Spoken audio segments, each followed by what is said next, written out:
I'm Raphael Chacon, Director of the Montana Museum of Art and Culture. It's a pleasure to welcome you to our Bookish Reveals series. This is the third installment in a 7-part program in which we reveal amazing books in the Montana Museum of Art and Culture's collection. But first, it's always important to acknowledge that the Montana Museum of Art and Culture is on the Aboriginal territories of the Salish and Kalispel people. And today we honor the path they have always showed us in caring for this place for generations to come. And we like to add at the museum that art has always been a part of this place. Before I describe today's program and introduce our guest scholar, I'd like to thank our generous sponsors. So thank you to the Montana Arts Council and Humanities Montana, whose distribution of CARES Act dollars has made much of this program possible. I also want to thank our videographer extraordinaire, Eileen Rafferty, who is behind the camera as we speak.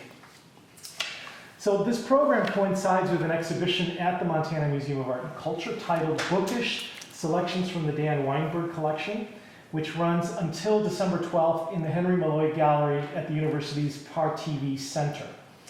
This exhibition features a remarkable array of illustrated books by notable artists and authors. And all of these works were the products, the creations of New York City publisher Vincent Fitzgerald. We hope you can visit this exhibition or check us out. We have a virtual tour at our webpage, and we have videos of these books being opened, which will be posted on our YouTube channel. So today it's a pleasure to welcome Bruce Hardy, Dr. Bruce Hardy. He's a professor in the Honors College at the University of Montana and a retired physician. And Dr. Hardy is a specialist on and a devotee of Irish writer James Joyce. He has taught for 18 years to both intro-level students as well as upper-level students a range of literature classes, mainly focused on James Joyce. Today, Dr. Hardy will reveal to us 3 books by James Joyce from the Weinberg Collection. The first one is titled Brideship and Gulls from Finnegan's Wake, which was published in 1939. He'll also be revealing Giacomo Joyce, which was written by Joyce in 1914 and first published in 1968. And the third book is titled The Epiphanies, and that was, of course, published in 1956.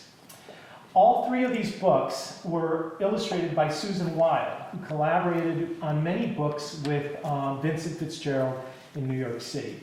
So it'll be a delight to not only introduce you to James Joyce, but also to the artist Susan Weil. We will take the full hour, and if there's time at the end, we'll read questions from the audience. I invite you to use the chat function at the bottom of your Zoom screen, and we'll do our best to read your questions aloud. The program is being recorded and will be posted on our YouTube channel if you wish to share it with friends. A video of these books, by the way, opened page by page, will also be posted on our YouTube channel. So welcome, Bruce. Thank you. It's great to have you here. It's a pleasure to be here. I feel flattered that you would ask. And of course, those of you that know Raphael Chacon know the quality of him. If he asks me something, I would not say no, even though I might be unqualified, as today. It's nice to see the Russos, and I think I see Dolly Browder. I think. I would need better glasses, probably. But it's a pleasure to be here. James Joyce has been a favorite author of mine for the past 52 years. I remember the day I opened Ulysses, and I looked at the first page, and I thought, oh my gosh, I love this book. I have no idea what the first page said, but I liked it. And then over the next couple of years, I figured it out pretty much and started teaching it 18 years ago. It's a book I've read 50 or 60 times, but I also teach and enjoy the rest of Joyce. It's interesting that when Susan Weil, when she was asked to make these prints, she was asked to pick some writing that was rather obscure and arcane. Finnegan's Wake is not, it's very well known, but it's not very well read because of it's Finnegan's Wake. Giacomo Joyce is a wonderful letter that he wrote, who knows to, although Joyceans like to argue. They've argued for the past many years who it was that he wrote this to or about. Was it about his wife? about this young woman who he tutored? Was it about somebody else, or was it just Joyce writing? It's really nice that we don't know. People argue about it, but I think it's best not to know. And the Epiphanies, when you say epiphany, for anybody in literature that comes to mind, of course, they're talking about James Joyce, and we'll talk about those also. First, we'll talk about Finnegan's Wake. One thing I cannot help but tell you, there is no apostrophe in Finnegan's Wake. Don't look like a fool to a Joycean.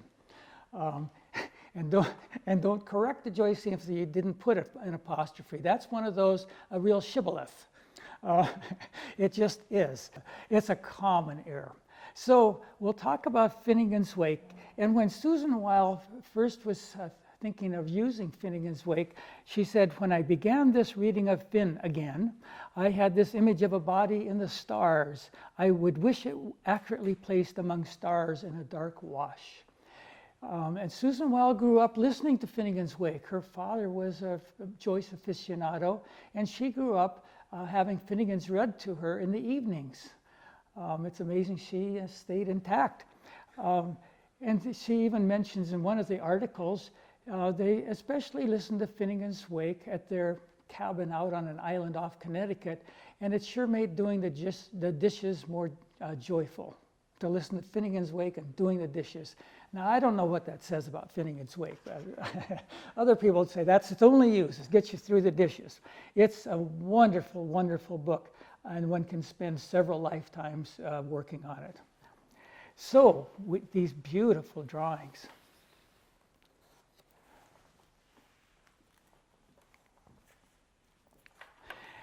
And what we are talking about is the end of chapter 2, called The Brideship and Gulls. And this is an interesting chapter, and it's worth explaining just a little bit so you get a feel for this. Not that you really can explain what's in Finnegan's Wake, but this is generally what is thought. That HCE, he's the main character, Humphrey Chimpton Earwicker, but the term HCE is all the way through this, and we'll see several images of HCE. Sometimes he's called Here Comes Everybody. Any HCE is this main character, who's not really a character. This is a dreamlike book. It's a night book. And HCE is stretched out through Dublin, and his head is at Chapel Izod, and that's very important for this section, and his feet are in the Hill of Howth, off a little bit east of Dublin Bay. So HCE is sailing forth, and he's like a sea wanderer returning to the bounding deep on a ship of dream. And what he's to dream will form the matter of this chapter, and it will be a dream of the honeymoon voyage of Tristram and Isolde. And probably all of you know about Tristram and Isolde from either reading or operas, now beautiful illustrations, but very briefly, the Tristram and Isolde story is that King Mark of England sent Tristram off to Ireland to bring back the bride of King Mark. So he met Isolde, and you know what happened next, and you know what happened to Tristram when he returned, or if he even got back. A basic archetypal story, and Finnegan's Wake is full of archetypal stories. They can be illustrated so many ways, but never like Susan Weil has done so. So his spirit, though, his body's kind of hopeless on the floor of the boat. He represents King Mark, and his spirit is rejuvenated in the sun-like, S-O-N-like image of the successful lover who will know again the joys of youthful love, which is important for these drawings. The honeymoon ship is surrounded by waves and gulls, and these become the presences of the 4 old men that are asleep. Now, the 4 old men recurs in Finnegan's Wake because the 4 old men are often called Mamalujo. Do any of you know what Mamalujo really means? Matthew, Mark, Luke, and John, of course. That's one of the more readable sentences in Finnegan's Wake, one of the more readable words. Mamalujo is everywhere. So I will play you a recording. It's worth listening to this recording of the reading of the first part of this part of Finnegan's Wake.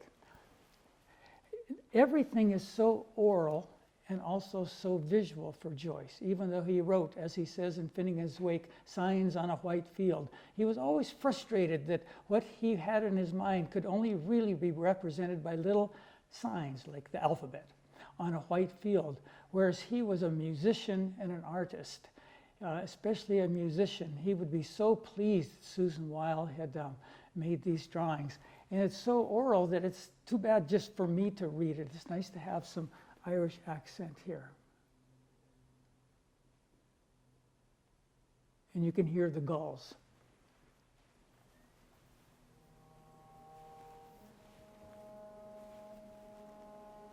It'll get louder.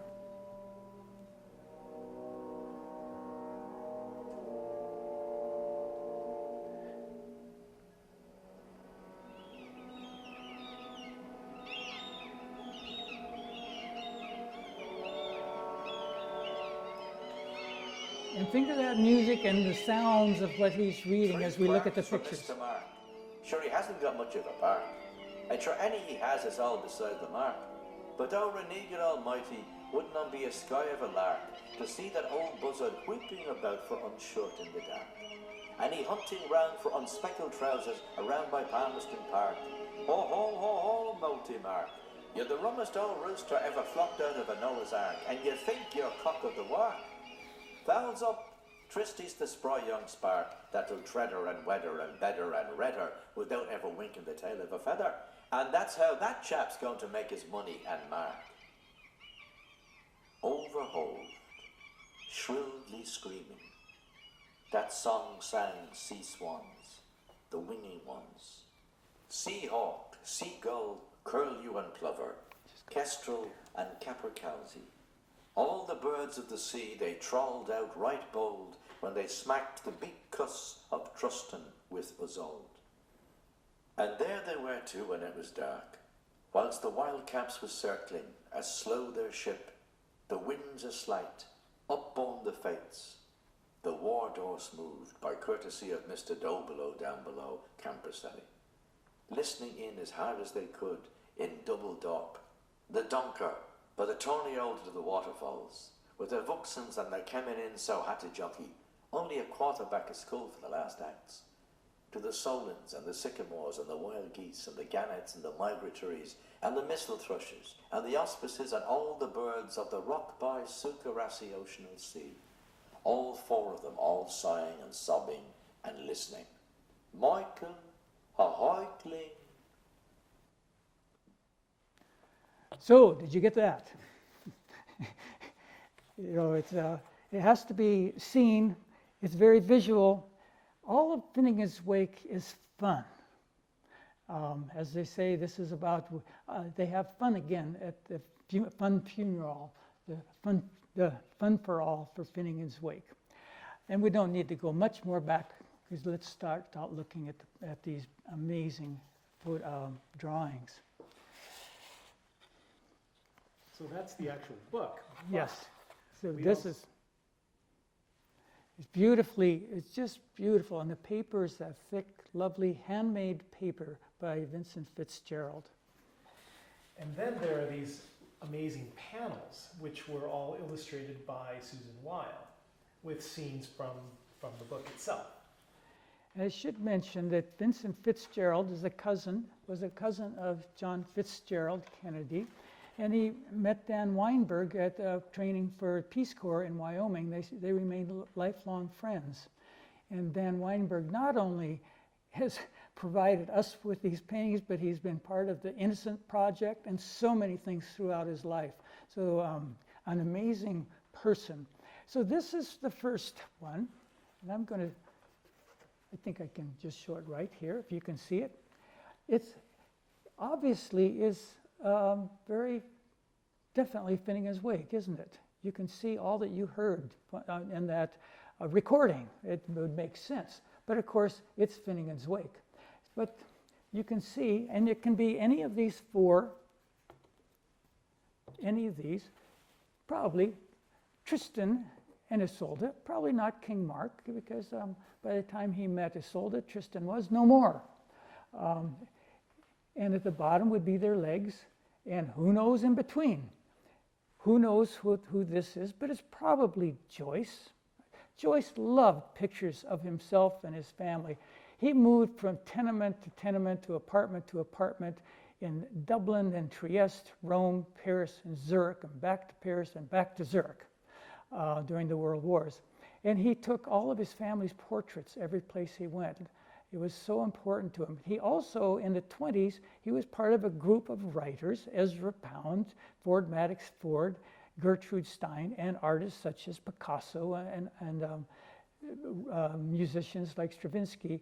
And they would just talk and share all of these things. So he was in the middle of art also. He had as much appreciation for the art of the early 20th century's artists as other writers and music. So you can see, you can just look around here, and I could go on forever. And of course it would be bogus, because how do I know what's in Finnegan's Wake? How does anybody know? But it's a project, it's a work in progress, he called it, for the first 20 years. And then finally he put a name on it. And this took him about 12 to 16 hours a day for 17 years to write Finnegan's Wake. He knew, he occasionally would ask the others, like Gertrude Stein and Hemingway and Ford Madox Ford and others, he would say, why can't you understand this? It's just a book. And of course he was really showing off. And occasionally they would say, oh, I get it. I can kind of read this. He would go home and make it more obscure.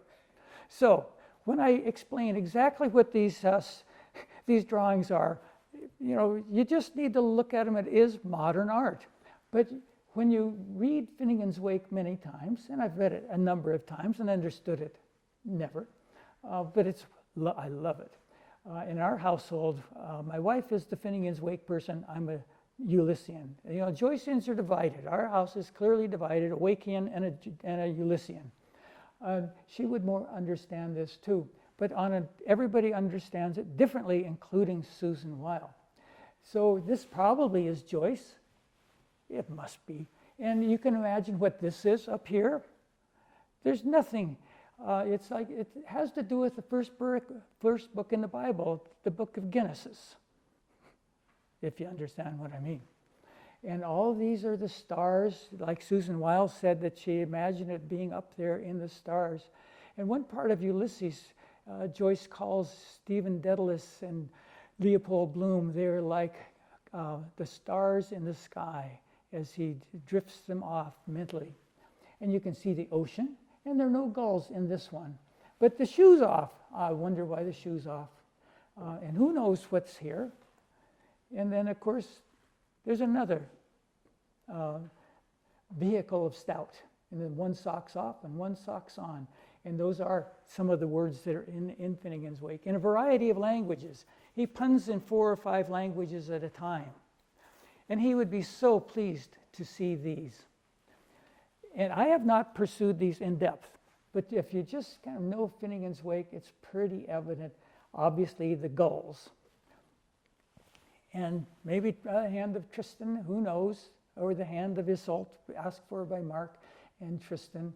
And of course, just like Finnegan's Wake, you don't have to read it from beginning to end, because the last sentence becomes the first sentence, alone along the river run, and it goes from the end of the book into the next. So to have these drawings be in multidimensional makes sense. There aren't too many books that would work for this, and not too many artists that could do this. Obviously a gull. Is this a man or a woman? One side looks more like a man, the other side maybe a woman. And you can see the history in Finnegan's Wake is the history of the universe also. So it's not surprising that we have some images of what would appear to be prehistoric images. But the way to look at these for me is just to keep looking and looking and looking, not explaining so much as looking, which is like so much of modern art, in that somebody will say, well, what is it? What is it? Well, it's art.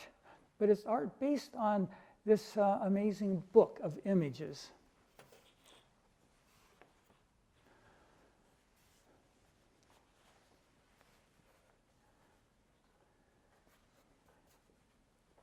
Obviously, it's modern art. There's a lot of science in Finnegan's Wake, a lot of math, a lot of geometry. Joyce was so well educated. He grew up very wealthy, quite wealthy, especially for a Roman Catholic Dubliner. His father had land, and he was well heeled. He went to Clongowes Wood School, which is the Eton of Ireland for the Catholic landed gentry. Had a Jesuit education. Joyce was always a Jesuit. He might have left the church, but he was always a Jesuit. And he had a classical education. And he also studied a lot of math and other languages when he was in high school at Belvedere College and then at University College Dublin. You might wonder why he didn't go to Trinity College. Well, because he was Catholic. Trinity College, as you might remember, was founded by Queen Elizabeth in 1592 to educate the Protestants and made sure that they had ascendancy over the Aboriginal Irish. I don't agree with her. There's some writing. Who knows what it means? It doesn't matter. It's just signs on a white field. It's language to Joyce.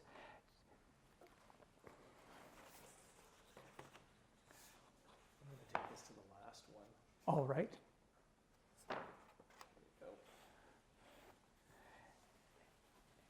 And this is perfect for the last one. Remember, this is a dream. A dream.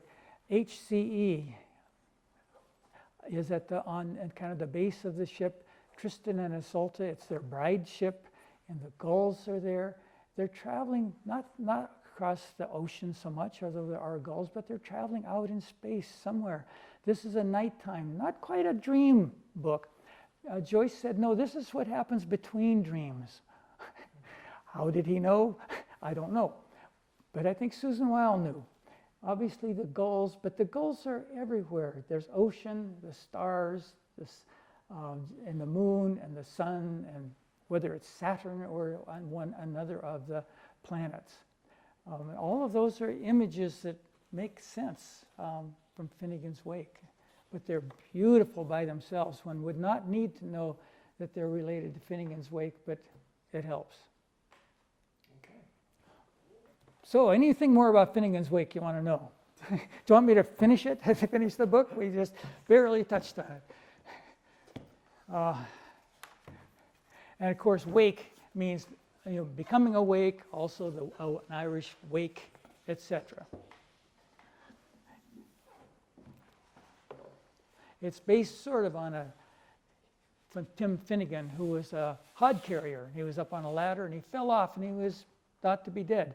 And at his wake, they put a bottle of whiskey at his head and a bottle of Guinness at his feet, and they poured whiskey on him, and he became Finn again, if you get the pun. So we have Giacomo Joyce. It's worth just looking. If you could just the feel of this book. If you're like me, when you go to get a book at the bookstore, you check which has a nice binding, which smells right, which has the right font. You would just never get a stiff Brothers Karamazov. It has to be the nice flexible one. So Giacomo Joyce, of course, that means James Joyce in Italian. He wrote this probably when he was in Italy. After he left Ireland when he was 22 years old, he left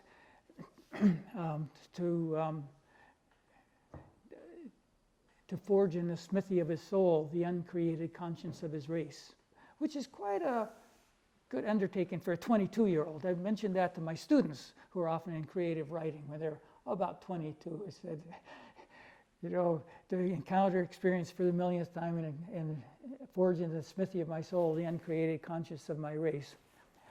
He did not suffer from poor self-esteem.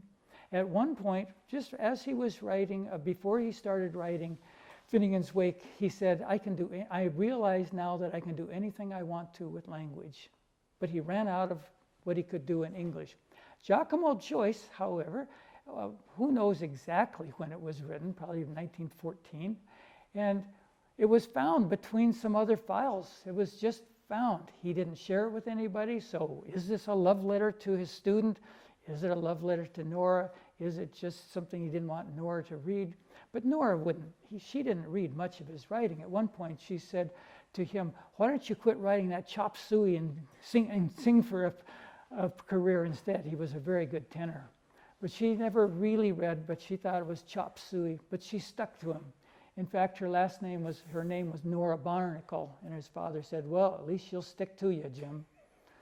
And she did. So we don't know. He was always terribly jealous. He was afraid that she would have an affair. And of course, he worried that she'd had a lover when she was in Galway still, and that's the basis of his last short story in The Dubliners, The Dead. And so who knows about him writing this? We really don't think that he had any affairs. He was pretty much out in the open. He was either in writing or he was at the bars with other people. He probably never did have an affair, and Nora didn't either. It's rather amazing. And they finally got married in 1931 because after they had eloped in 1916. So he wrote this, and it's beautiful. There's a quote I wanted to tell you.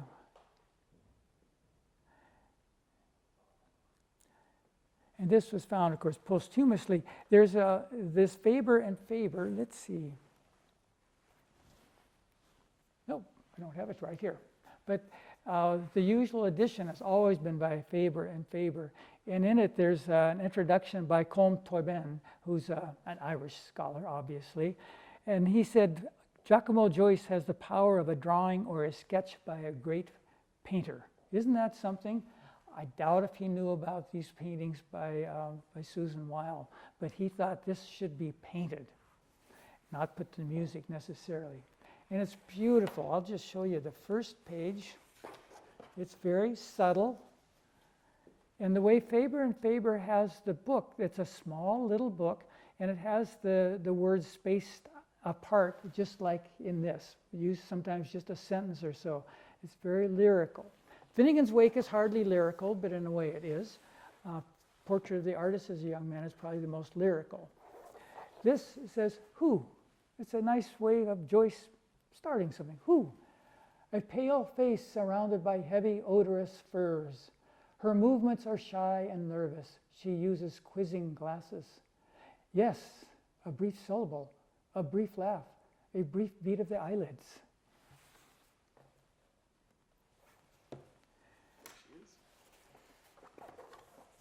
And here she is. This is not Nora. Nora did not look like this. Although he loved her deeply. And so there's a beautiful little, like a flower over here. And then it's just a beautiful sketch that says so much. A flower given by her to my daughter. Frail gift, frail giver, frail blue-veined child. Joyce was devoted to his children. Giorgio, he was named Giorgio because he was born in Italy, and he had a son named George, and we'll get to that later, a brother named George.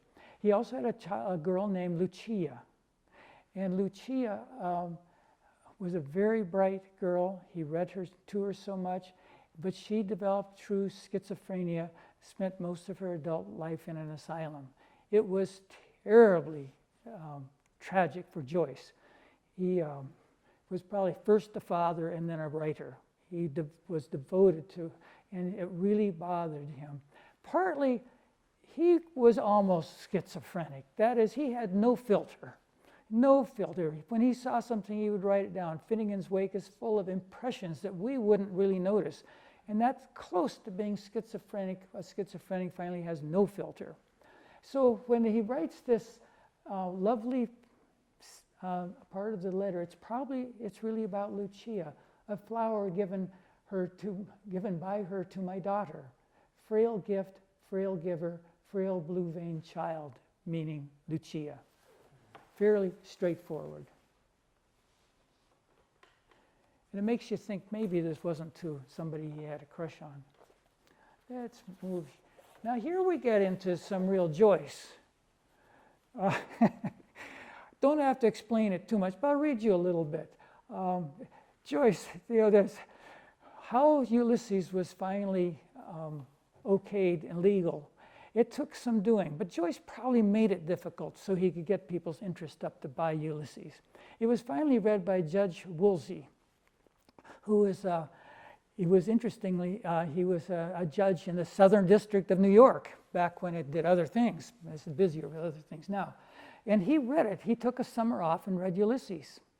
And he decided at the end, his decision is interesting. The last sentence says that, although I find much of it emetic, none of it do I find aphrodisiac. So he didn't find it exciting. He found it disgusting, but not in a way that it should not be published. And so he okayed it 10 years after it had been published in 1922. It was published when Joyce was 22, and then he finished Finnegan's Wake. He wrote it from 1922 to 1939, and wrote this about the time that he was writing Portrait of the Artist, about the time Portrait of the Artist and Dubliners were published, just to give you a timeline here. So you can imagine that it's tempting. You know, I was tempted to open, see what's behind this. That's it. This is amazing, isn't it? I mean, Susan Weil just captured so much, almost exposed. And of course, this says so much of how Joyce saw women. He was often called a misogynist because he talked a lot, and he did have some misogynistic things to say, but I don't think he was. And I think these drawings would show that his love for either his pupil or his wife or Lucia, or just his idea of womanhood in Giacomo Joyce, does not make him a misogynist. I'll read this one, and we'll go through this. Moving mists on the hill as I look upward from night and mud. Hanging mists over the damp trees, a light in the upper room, she is dressing to go to the play. There are ghosts in the mirror, ellipsis. He was big on ellipses. Candles. It's very suggestive, isn't it? And then it opens up. More. Then a gentle creature at midnight after music, all the way up the Via Saint Michel. These words were spoken softly. Easy now, Jamesy. Did you never walk the streets of Dublin at night sobbing another name? Isn't that interesting? Of course, Jamesy is himself, as well as Jamesons and Sons, and on and on and on. She called him Jim. In fact, one of the great quotes of Nora was when he died.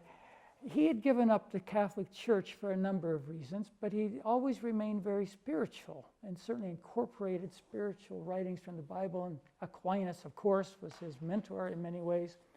And when she was asked, well, should he receive last rites? And she said it so succinctly, I couldn't do it to Jim.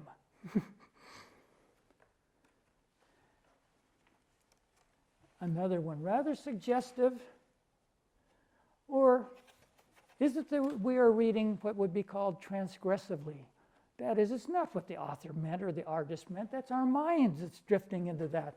Should this be read as a scantily clothed young woman, or is it just a pink shape? Well, You want to lift up the dress there? oh yes, well, I thought you'd never ask. I thought, I can't. Here we go. You've done this more often. I have. Lightly. Delicately. Very delicately. So I can tell you people need to read Finnegan's Wake. There is so much to it. You can read this like you're confused, or you can read, and you can read anything into any page you want to. And she read this into Giacomo Joyce. I got too vigorous, didn't I? Let's move along here. There are so many. And this one's very fragile, so I'm going to leave that. So this is interesting, and it changes. She says that, had the portrait of the artist, all in italics, been frankly only for frankness' sake, she would have asked why I had given it to her to read. Oh, you would you? A lady of letters. She stands black-robed at the telephone. Little timid laughs, little cries, timid runs of speech suddenly broken. Ellipsis. Parlaro colomama, Come, chook, chook, come. The black pullet is frightened. Little runs suddenly were broken. Little timid cries. It is crying for its mama, the portly hen. You can make that of what you want to. And as that comes apart, we have more script, maybe one more, huh? All right. We could spend all day.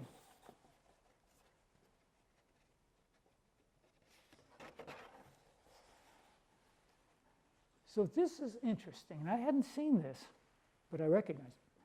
My words in her mind, cold polished stones sinking through a quagmire. Now that's an interesting, because he's talking about his writing, I'm sure. And this is, of course, pages from Portrait of the Artist as a Young Man, the Random House edition. You wonder how I know. They're all different. And this is the end of the first episode when he's a very young boy, and he's at Clongowes Wood College. Those quiet, cold fingers have touched the pages, foul and fair, on which my shame shall glow forever. Quiet and cold and pure fingers, have they never erred? But it's interesting that he also puts a little Macbeth in here, doesn't he? So foul and fair a day is this. First act of Macbeth.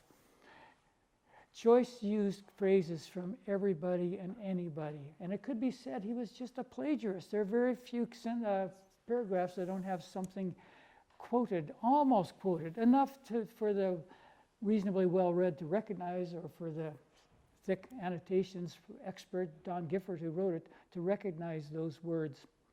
But he included everything. He would have loved these paintings, these drawings. Epiphanies. The Epiphanies just mean Joyce, to a Joycean. The Epiphany occurs on January 6th. That is the day that the apostles found, the Magi were informed that Christ was divine. So it's that many days after Christmas. It's also the day that the dead takes place, which is very important. Dates were all important to Joyce, very important. The Ulysses was published on his 40th birthday, and it was always important. So the Epiphanies were important. He wrote these mostly between 1914 and 1917, I think. But we don't know for sure. He wrote Epiphanies his whole life. He would call an epiphany, there's a nice quote that one of his writings from Stephen Hero, which was the precursor to A Portrait of the Artist as a Young Man. He said an epiphany was a sudden spiritual manifestation, whether in the vulgarity of speech or of a gesture or in a memorable phase of the mind itself, which is pretty open. But he was a little bit like John Cage, the composer, who thought that a taxi honking anything would be music. He would find music in everything, but he would convert it to writing. If he would be walking along the streets in Dublin and write down little phrases that he heard, that many of them he would call an epiphany with the vulgarity of speech that just lit up. He, in the Portrait of the Artist, he likens epiphanies to what Percy Bysshe Shelley had called like a fading coal that's in a fire, and how a fading coal will suddenly bright up with some radiance. You've seen that in campfires and coal. It's a sudden bit of wisdom. It's not quite like an anagnamorous of writing where the protagonist suddenly sees the light, but it's kind of like that. And his first epiphany, I can take these out, can't I? So this is the title page.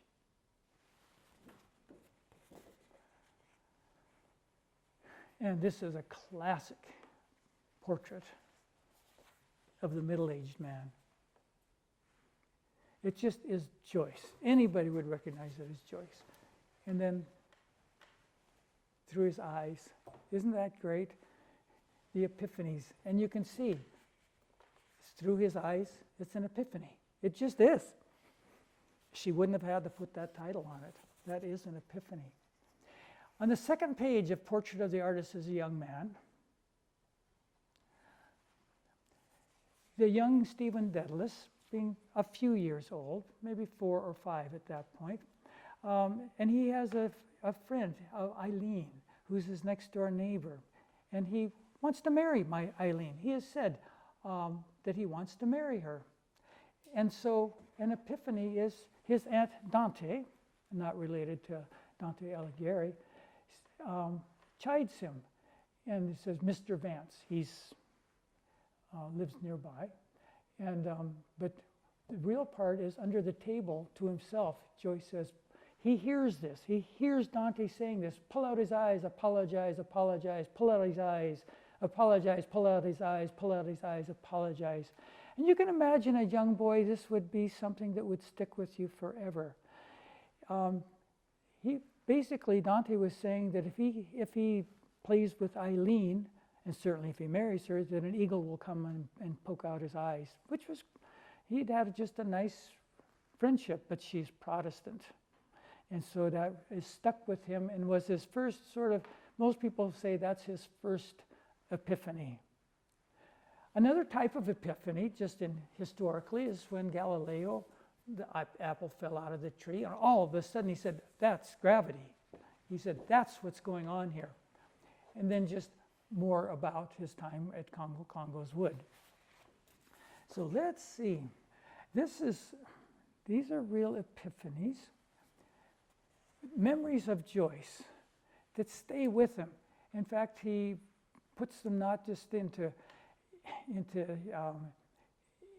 portrait of Dubliners, but portrait of the artist. It comes up in Ulysses and scattered throughout Finnegan's Wake. High up in the cold, dark windowed house, firelight in the narrow room, dusk outside. An old woman bustles about making tea.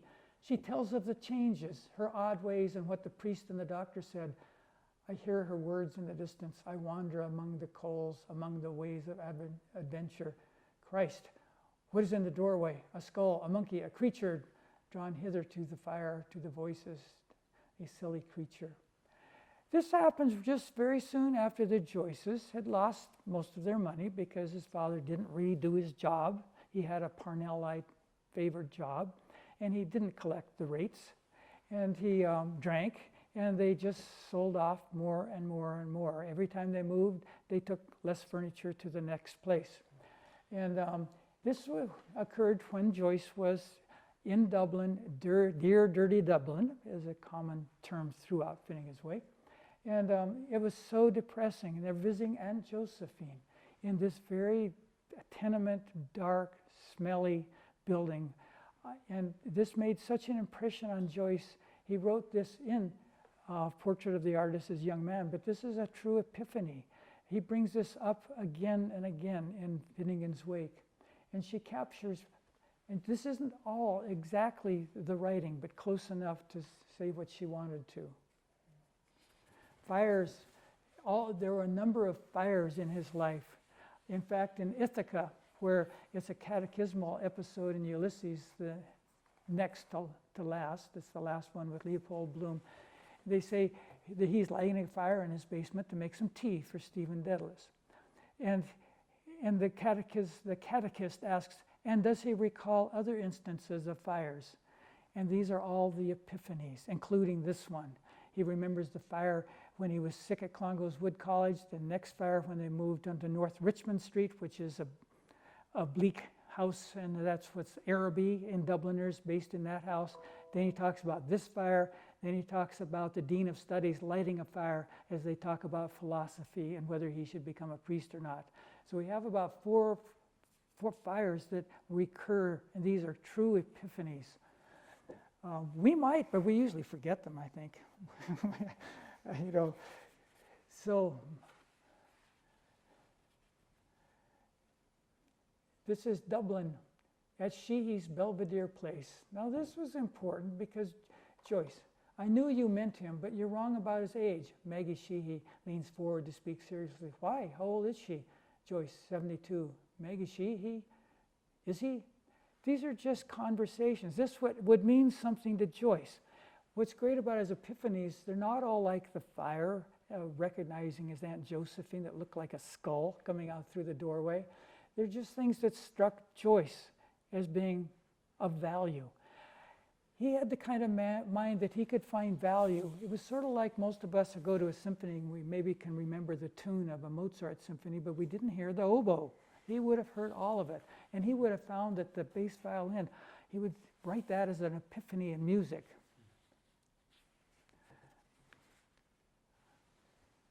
That's about the same. Let's see. Oh, this one. Oh, yes, this one.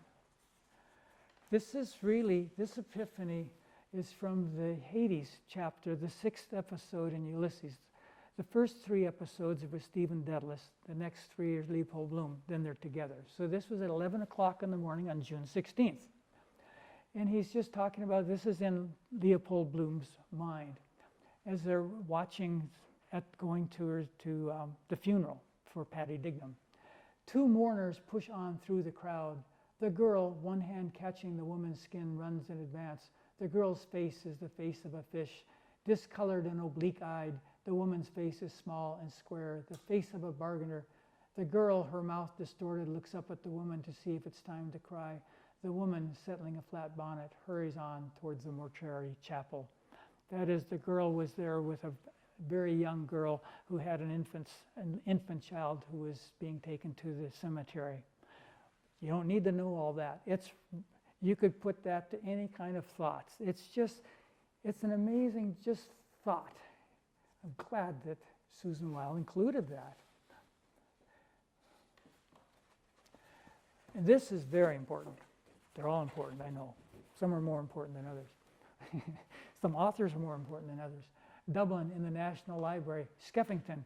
Skeffington was a friend of Joyce's, and he was a school teacher. This is a real person, and he is a real person who was very involved in all the trials of trying to get Ireland free of England. Skeffington was one of the organizers of the 1916 the Easter uprising, which actually occurred on the Monday after Easter. They would never do that on Easter Sunday. They're good Catholics. And Skeffington, unfortunately, was then marched down to Kilmaine and Castle prison and shot. And he was a wonderful person, a school teacher, friend of Joyce, and he was there. The reason he was at the Easter uprising was to try to calm people down and try to keep them peaceful. But he was one that was shot. Skeffington, I was sorry to hear of the death of your brother. Sorry we didn't know in time to have been at the funeral. Oh, he was very young, a boy. Still, Skeffington says, it hurts. Joyce had a younger brother, George. He had a lot of younger brothers and sisters. He was the oldest of 12 or 13. He wasn't entirely sure. He thought 12 or 13, he'd lost count. And there were a couple of miscarriages and a couple of infant deaths, but he thought 12 or 13. But George was 4th. Stanislaus was his younger brother, next in line. But this was so devastating to James Joyce. And so it's nice that she put this. A number of his epiphanies are about the death of Georgie, as he is called. And of course, that's why Joyce called his first son Giorgio. And so, should we go into this one? Okay. I thought, how are we ever going to fill the hour? This isn't going to work. So, this is a great finale.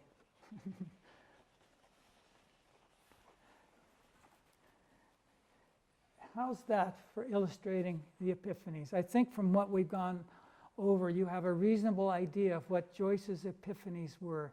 Sudden thoughts of a fading coal that suddenly is radiant and then goes away, but leaves something in your mind. This is number 16. Flip it over. Yes. And see the other side. A white mist is falling in slow flakes. The path leads me down to an obscure pool. Something is moving in the pool. It is an Arctic beast with a rough yellow coat. I thrust in my stick, and as he rises out of the water, I see that his back slopes towards the group, and that he is very sluggish. I am not afraid, but thrusting at him often with my stick, drive him before me. He moves his paws heavily and mutters words in some language which I do not understand. Obviously, this isn't something he observed because he was never in the Arctic, but very thoughtful. And this is what Susan Weil made of this, which is amazing. It would also be nice to have any number of composers. I don't know which composers we would choose. Would it be Stravinsky or Ravel? Could be anywhere in between, or other artists. What other artists? Any of them. Any of them. Any of them. It's a lot to respond to here. Yes, and again, it's if you could just feel the homemade paper, and then the brush strokes. They're just right there, which means it's something not just to be seen, but felt. And one could look at it for a long time. Then did you want to look at the death one? Yeah. Okay. If we have time, Nice. we can do a few. Oh, okay. Let's see. I don't want to lose this one. So I just lay it on top. These were divided into groups, the Epiphanies. But I should add that there are who knows how many, 20, 16, 28. They're mostly kept now in two obscure places for Joyceans, that is Buffalo, New York, and at Cornell. It's odd. In fact, most of the notebooks of Finnegan's Wake are at Buffalo. It's just people were prescient enough to know that they were of value, and they became that university's property. So when we say his epiphanies, in a way, some people would say, no, the only epiphanies are those of these four types. But of course, they just are included in that. And she includes mostly the epiphanies that he had decided were his epiphanies. And these were found mostly by Stanislaus, his brother, one generation under. This one is under the category of death, obviously, or fairly obvious.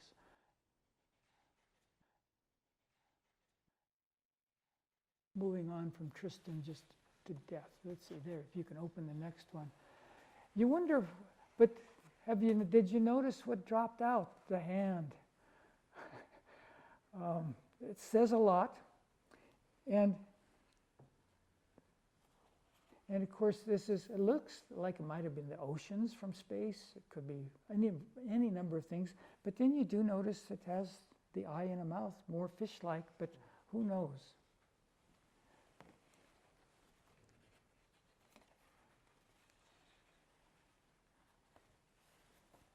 Portrait. Yes. I just open to see if they can see. See, it's black behind it. But again, that's kind of like the first one, the very first page of a picture of Joyce. And those, of course, are his glasses. Joyce had eye problems. It's amazing he could write. He had many, many eye operations.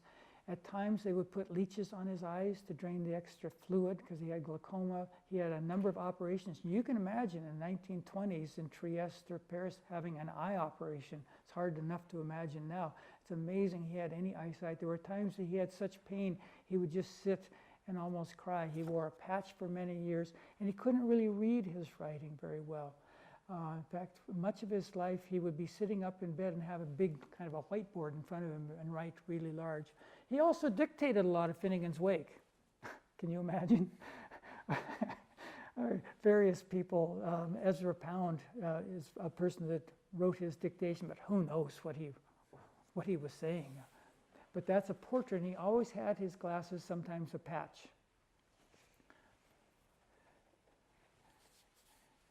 And you can see a number of, obviously, it looks kind of human shapes, but you can imagine other things, but his impression. And then these open. Are they more human shapes? Are they something else? Very Matisse-ian. Very Matisse. That one looks like, what are the dancing? The dancing figures. Yeah, you know, right where it is at MoMA. Yeah. But there's nothing like it. I could look at that painting at MoMA forever until I move on to Jackson Pollock. back to Finnegan's Wake. Pollock should have responded to Joyce.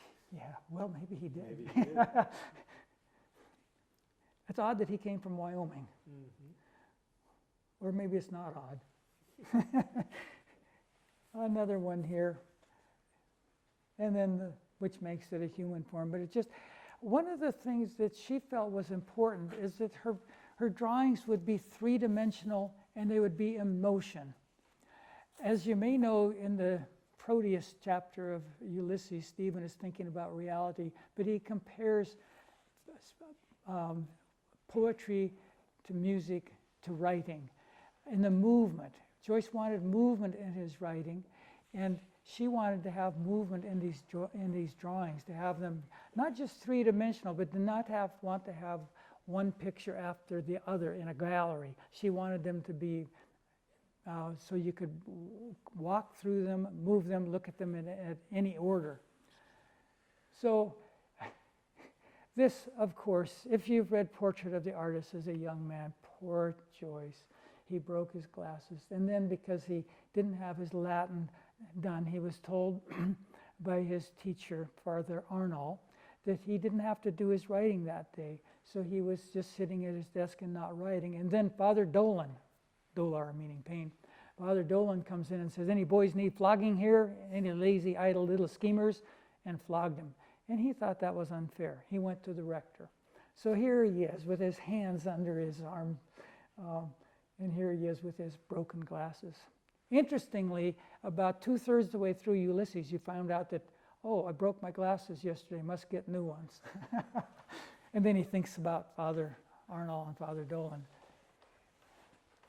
And it's interesting, this, you may not be able to see this, but that's a real feather. I don't want to even touch it. And then this shape over here, I don't know. Now this is interesting because what he's feeling after that, of course, is his swollen hands, and he didn't think that was fair to his hands. His hands had nothing to do with it. Why do his hands hurt? So this opens, and this opens. Again, this is really a very active movement art. And this is not torn. I was torn specifically to open again. And I'm not sure.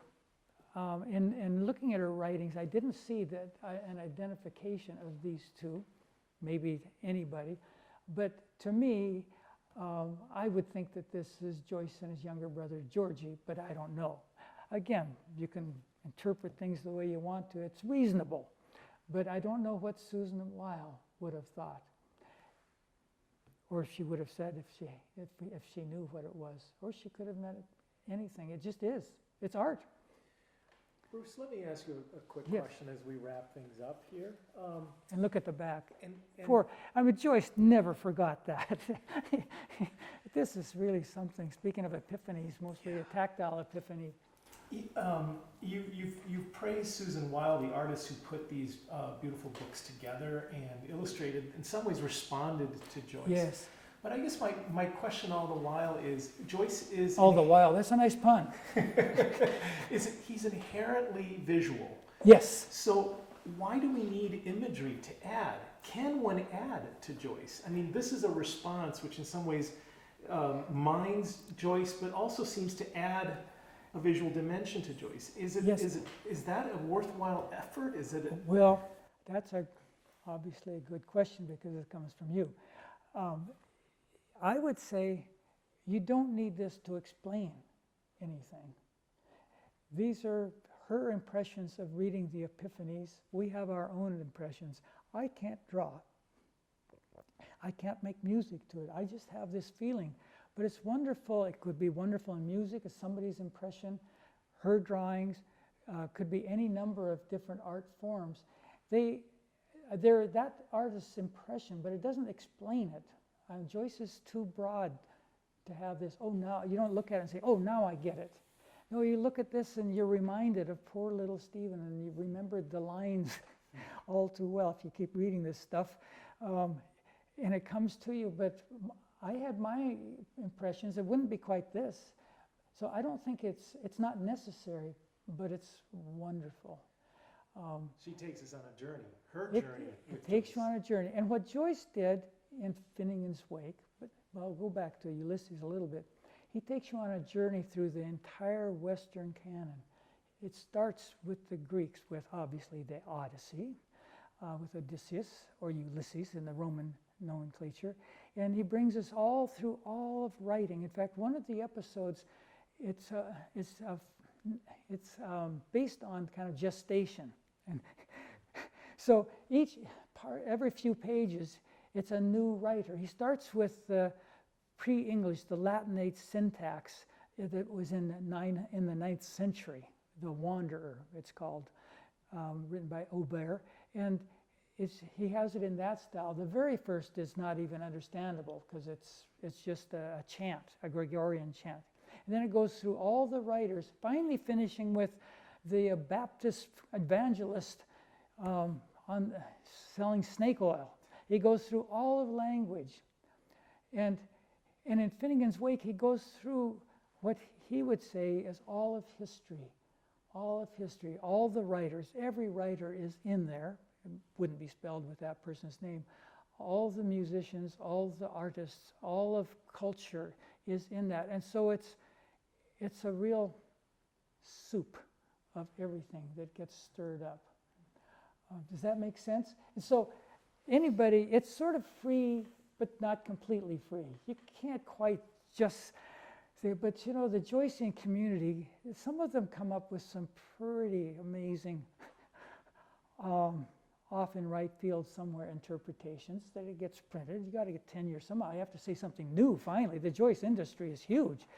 And so Susan Weil has put her impressions, and you just want to reach out and thank Susan Weil for thank you for giving me those images that I know what you're saying with these, but I couldn't quite say it the same way, or wouldn't, but it's much better than hearing a lecture in a classroom about what the Epiphanies meant. Bruce, thank you. Well, this has been thank you. the best part of my day, and now the worst part of the day, because Oh. this conversation has to end Oh, here, but hopefully not. Well, So- I appreciate you asking me, and I thought this was only going to last 20 to 25 minutes. I thought, oh my gosh, how can I fill that up? But these drawings are amazing. How long will these be? Till December 12th. December 12th. So on that note, we have to cut the Yes. conversation short, unfortunately. Thank you for giving us a glimmer of the world of James Joyce. Well, thank you. And opening these beautiful books for Well, us. Thank you for making these here to curate this, but also just how you help explain it. And if you want to see these books again, please visit our webpage at umt.edu/Montana Museum. And that's all one word, Montana Museum. umt.edu/Montana Museum. There's a link there to a virtual tour of the exhibition, as well as links to the videos that are posted on our YouTube channel. This recording will be available for you there as well. So we hope you have a chance to visit the show, and if not, there are virtual ways of doing this. I want to invite you, before we bid adieu, to the next Bookish reveal, and that it will happen on October 29th, Thursday, October 29th at 1 p.m. Cellist and U of M music professor Adam Collins will discuss the book 18 Portraits with music by Virgil Thompson and lithographs by Maurice Grosser. So please join us then, and until then, please take good care. Thank you, Bruce. Thank you a lot. Thank you very much.